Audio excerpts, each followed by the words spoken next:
flood watch in effect from Thursday morning through late Thursday night. The National Weather Service in Albany has issued a flash flood watch for the following counties: Litchfield, Berkshire, Bennington, Windham, Columbia, Dutchess, Greene, Rensselaer, and Ulster.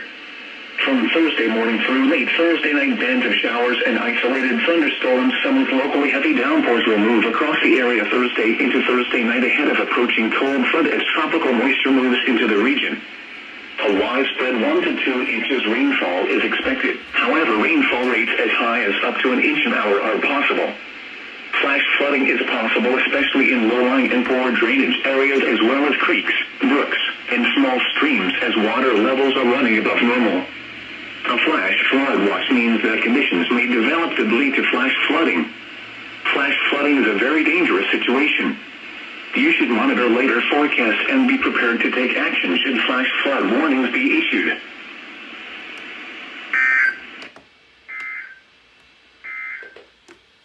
The marine forecast for Long Island Sound.